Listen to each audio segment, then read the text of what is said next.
Welcome to MMA Fancast. My name's Luke, and I am joined by a guest for the second time on this show and first time since he is officially victorious in his MMA debut. Evan Dreucci, welcome to the show. Hey, thanks for having me again. I have to say a huge congratulations to you. You had a very, very impressive debut. It was the story of debuters in many ways at Brandenburg 12 last night, 247 Fighting Championships. And yours was one of the debuts we were watching. You were fighting a 1-0 opponent who had won by knockout in his own debut. You ended up having I would say, in my mind, fight of the night, very exciting back and forth. If you could, let's start with how you were. How did the warm-up go? How did the walk to the cage go? How did everything go prior to the actual touching of gloves and the fight? And then we'll go round by round, because your debut, there's a lot going on in your first fight. So, I mean, everything went as planned. I was actually surprised because I really didn't feel that nervous. I was actually expecting to, have some nerves and have to work through that. But when I woke up the morning of the fight, I was nervous, but then I went and got a stretch in and, got a little sweat going and I felt good. And when we got there after the physical, me and Tony moved around a little bit in the cage and, felt good there. And then my coach, we were warming up about a half hour before the fight and went out there and got it done. And it all came together pretty well, And that's an understatement. It sounds like it came together really, really well. Something that myself and the other commentators said on the live stream pay-per-view was just particularly in the first round, because I would say the first round is where he got that little cut. The first round, was very, very balanced. The second and third round was less balanced. You were much more dominant, but we'll get to that. But one of the things that we pointed out as your debut is how relaxed and technical. So you looked relaxed, but you also looked very technical in your stand-up. What do you credit to that? I know that you talk a lot about your gym. So who's been working with you on your stand-up Indio Dojo? Had a great night, 2-0 last night with Tony Welsh and you winning. So how did you develop your stand-up and how good did that feel in there, particularly in the first round? Yeah, I did a lot of work with Mikey Hewitt. I did a lot of privates with him. He got my hands real sharp and, the speed up. And because when I first started, I was more of a brawler. Like I was just standing toe to toe with him. And he's told me, he's like, you got to start moving more. You got to start moving more. And so I was working with him and he helped me with that. And then Danilo Villafort, I was working with him and he was telling me, he's like, you got to feint. You got to constantly be feinting and coming in and out. And yeah, they both helped me out a lot. And then my teammates were helping me out a lot. A lot of them are a lot more experienced than me. So there was a lot of things that they were telling me about. And when we were sparring, they were showing me some stuff. And yeah, I give all my credit to them. They really pushed me and got me where I needed to be for the fight. You looked more seasoned than a guy who was coming in. Oh no, we had talked. I want to thank you. You squeezed me in and we did a video. Your first time on MMA Fancast was just before, like 24 hours before you weighed in. It was Thursday night before your fight. I appreciate you kind of, taking that time to get in there. But one thing that you had said on that show when I was just asking you general questions is that your athletic background was wrestling and then offense and defensive line in high school football, that you're a natural athlete. It looked to me that you had many more years and experience of martial arts training, than you have had. We talked about it on Thursday, but I want to just touch back into it before we go a breakdown round by round. And that is, how much did that football mindset, wrestling's obviously important, but how much did that football mindset of that offensive and defensive line helped you when you were fighting? Yeah, there was a lot. There's a little bit of psychological warfare going on between me and him. He went out and with his purple belt. He had his gi on and in that purple belt on. So I was like, okay, man. I was like, here we go. Actually, my coach Danilo is funny. He goes, you're an Indio. What? He goes, you're an Indio white belt. He got nothing on you, you know. So yeah, we take a lot of pride in that school in our dojo up there, and um, yeah, uh, I'm sorry, I can't remember what the Oh, question. no, that's like you said, the mindset. I was asking Yeah, about your mindset. experience in football, but Yeah, that position of offense and defensive line, I mean, I still think people that are huge fans of football don't understand how underappreciated and how tough the O and D line is. Even at the pro level, they very rarely, unless you're an Aaron Donald or somebody, they very rarely get the attention. But yet, battles on the football field are won and lost in the trenches. And I think that's what you're saying with your mindset, that yeah, even with some of the mind games going on, it makes sense now. We certainly commented on your opponent, Sam Wabi, who's a good athlete, a good fighter in his own right. Hats off to him. You guys put on a great fight, great show. But now it makes a little bit more sense why he was wearing his gi with his purple belt. You think that was for him to kind of point out that you're a white belt? That's what you took that as? yeah. And then I noticed too. He he was he wasn't really looking at me when I was in the cage. Like I was just locked in on him, you know, focused on him. That's what another thing my coach told me. He was like, "Don't take your eyes off him." He goes, "Don't try to intimidate him, but you show him." He's like, "Show him that you're there and you're ready to go." So that's what I did, and I noticed he wasn't making eye contact with me, and I was like, "I got him." I felt good right before the bell even rang. I thought I had him. Well, that confidence and that coaching and that training all paid off. It's interesting because now as we get into the fight, and I had the honor of being cage sized, I would say the only person that had a better view of the fight were you, your opponent, and Chip Snyder. Other than that, I had a heck of a view, so got to watch you up close and personal. But it's interesting because there was, to my memory, there was very little exchange of either wrestling or jujitsu. So it's interesting that that white belt, purple belt contrast that maybe Sam Wabi thought there, would be didn't really mean much, as it was pretty much a kickboxing fight all the way through. And it became a decision. Now, the decision was 30-27. I believe every judge had it 30-27, which is very impressive. So that meant, for people that may not know, that meant every judge saw you winning every round. But I want to break down round by round as you as the fighter. The first round, at least from an outside person, seemed like the closest. We were kind of saying that the way the judges looked at the first round might have been able to go to your opponent, depending on how they looked at it. Obviously, everybody saw it for you, but we don't know that while we're looking at it. But what was the highlights? What did your brain pick up on in round one? What would you say round one went, as far as was there a feeling out process? What was it like actually getting struck in a situation that wasn't sparring? There's a lot that goes into your first round.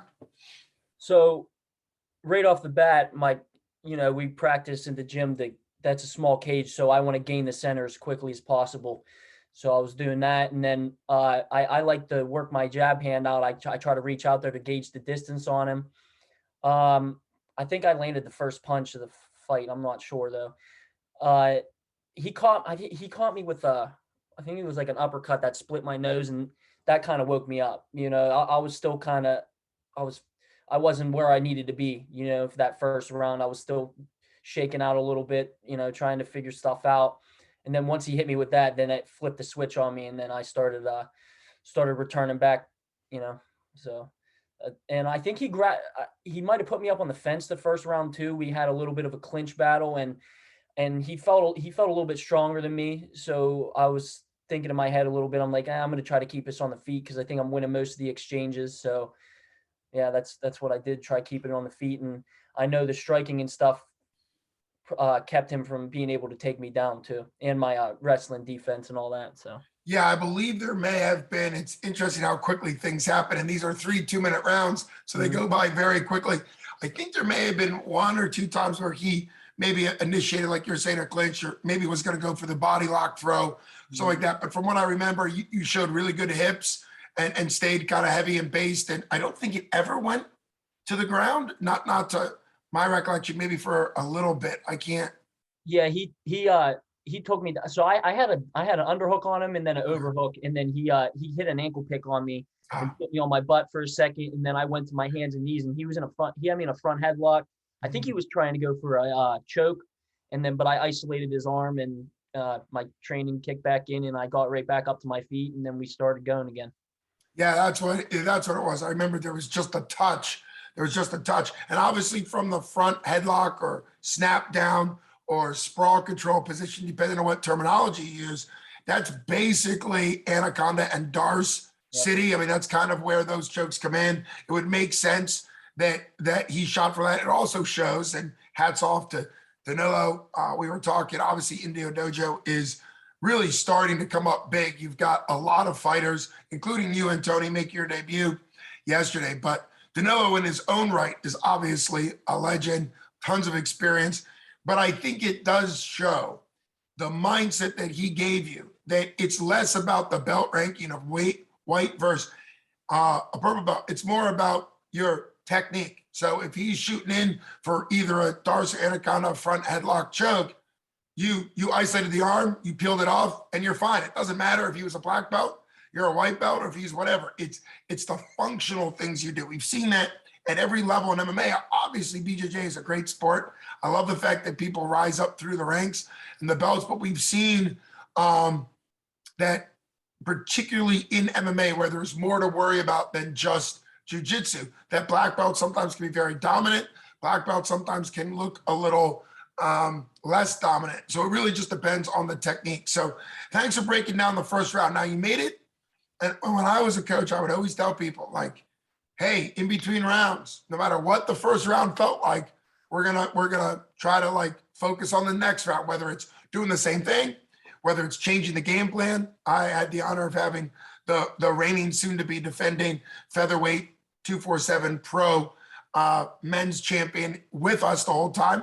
But he was talking about how in his 25 fight career, making adjustments in between rounds is important. So what was that first time you were on the stool with Danilo? What was that like? And what was it like to kind of get your head clear a little bit to going into round two?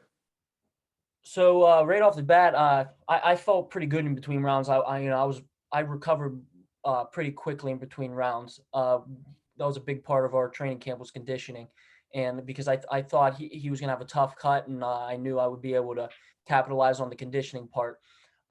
So he actually Danilo actually got a little mad at me. He wanted me to grapple with him and take him down.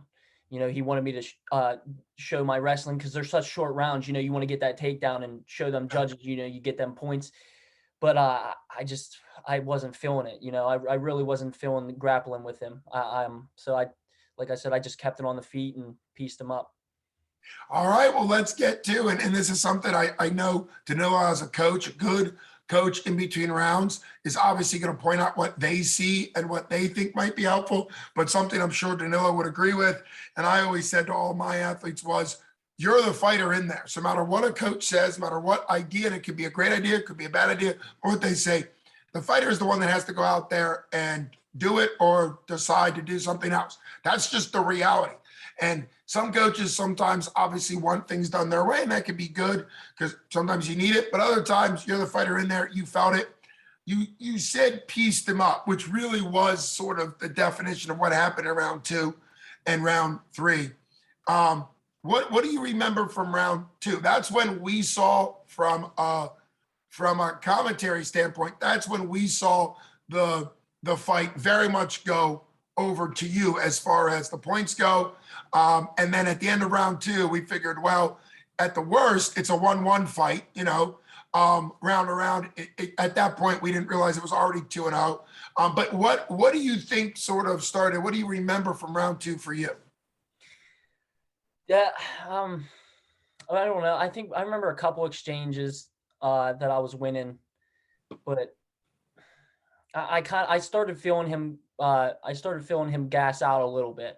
I like I said, I remember in between rounds too. I was looking over at him, and he looked pretty heavy on that stool. Was sucking wind a little bit. So that was pretty much what I felt in round two. Was me. I really started pressing on the gas pedal and pushing the pace even more on him.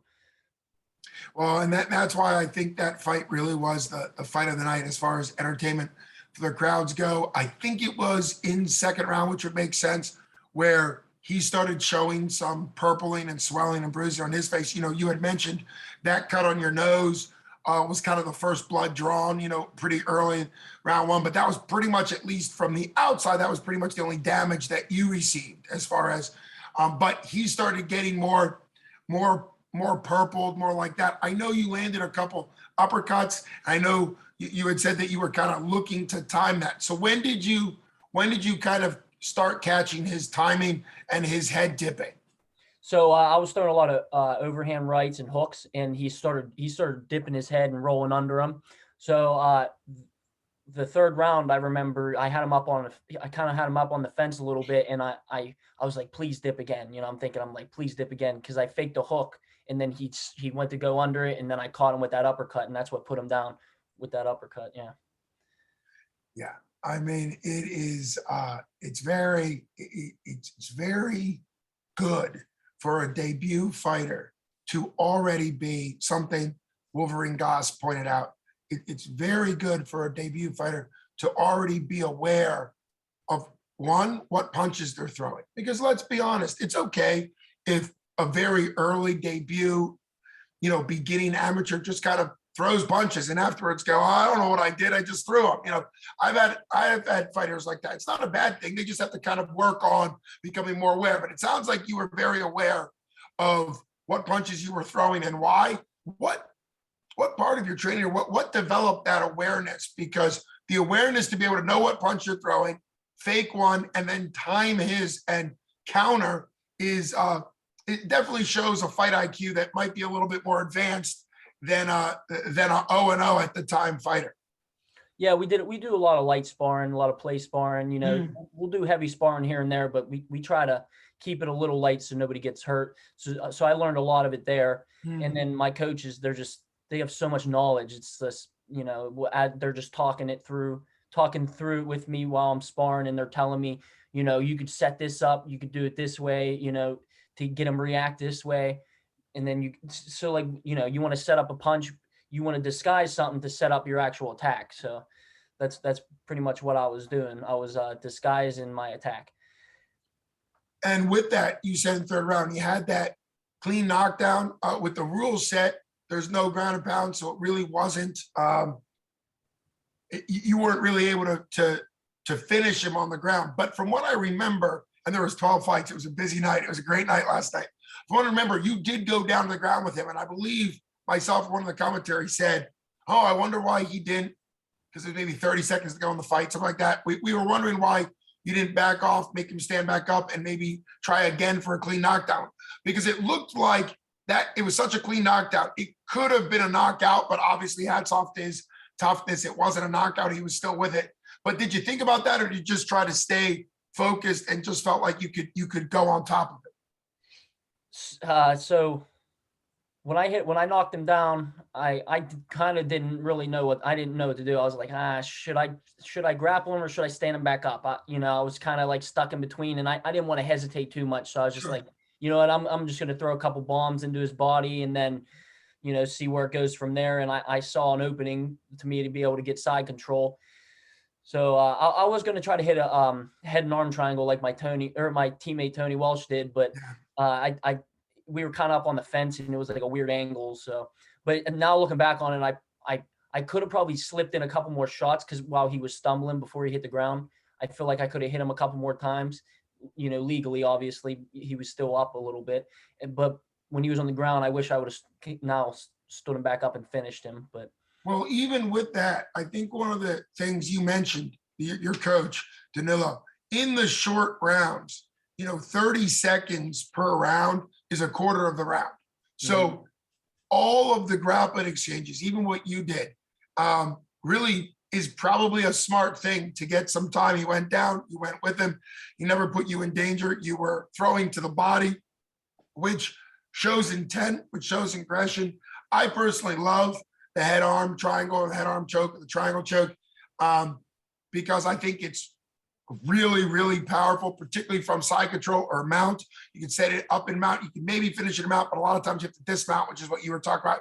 Got to kind of get to the opposite. But I think it's a shout out to you and a testimony to you and all your training partners and your coaches that you have layers. Your boxing, your kickboxing was incredible. You knocked them down, and you were also dominant on the ground, as far as advancing. Just being safe in guard for people that may not be aware, just getting into somebody's guard and being safe and not leaving an arm out or neck exposed, that's a huge deal. To be able to go from being in guard to passing guard, even guard to half guard, that's a success. For people that don't know BJJ, there's a lot of little successes. You went from guard to not only half guard to side control, which is more dominant, to then working for a submission. So, I mean, I think all through it just shows that there's layers to your game. It's been under 24 hours, which is shocking to say. 24 hours ago, you didn't even have an MMA win under your belt.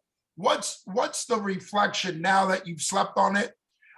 Maybe you didn't sleep much last night, but maybe, what's the reflection since you slept on it, and what do you want to do? What do you want to kind of improve upon in your next fight? Yeah, it still kind of feels a little unreal, to be honest. That there was a lot of we had a lot of support there. It was beautiful. I said in my last interview, I felt confident in everything, and I really did mean that. Like I worked, I didn't take any shortcuts. I worked every single position and put all my time into it. But it's only up from here. I'm just going to keep improving and keep getting better. I'd like to get my wrestling a little bit better, to be honest. Because I didn't feel comfortable taking him down there, because it's a different stance. Like it's a lot harder to you're not low, to be able to take a shot. So I'm probably want to improve on that a little bit more. Well, I think that humility and that willingness to point out something that you can look on while also having the experience you did yesterday.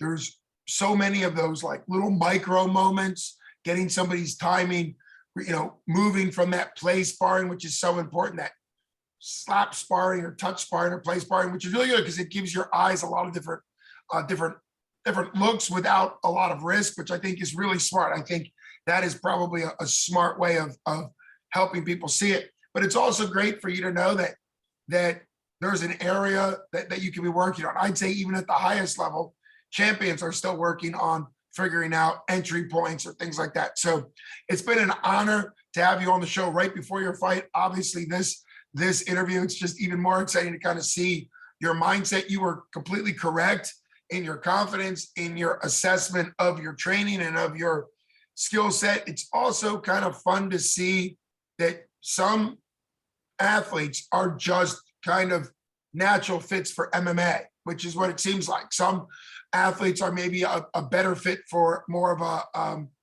a streamlined sport where you have to get good at one skill set.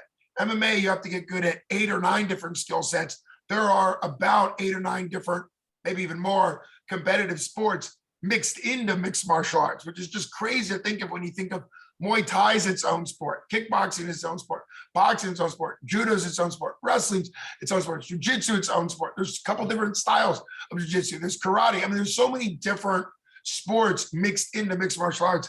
I think certain athletes, yourself included, just take to that mixed element better than maybe other people that are just more sport specific. They're really good at one aspect, which is of course a good thing in and of itself.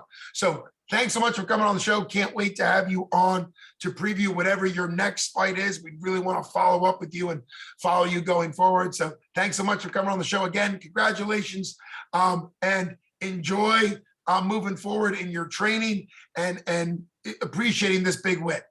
Thank you so much. I really do appreciate it and all the time you guys put in. Thank you. Take care. Bye.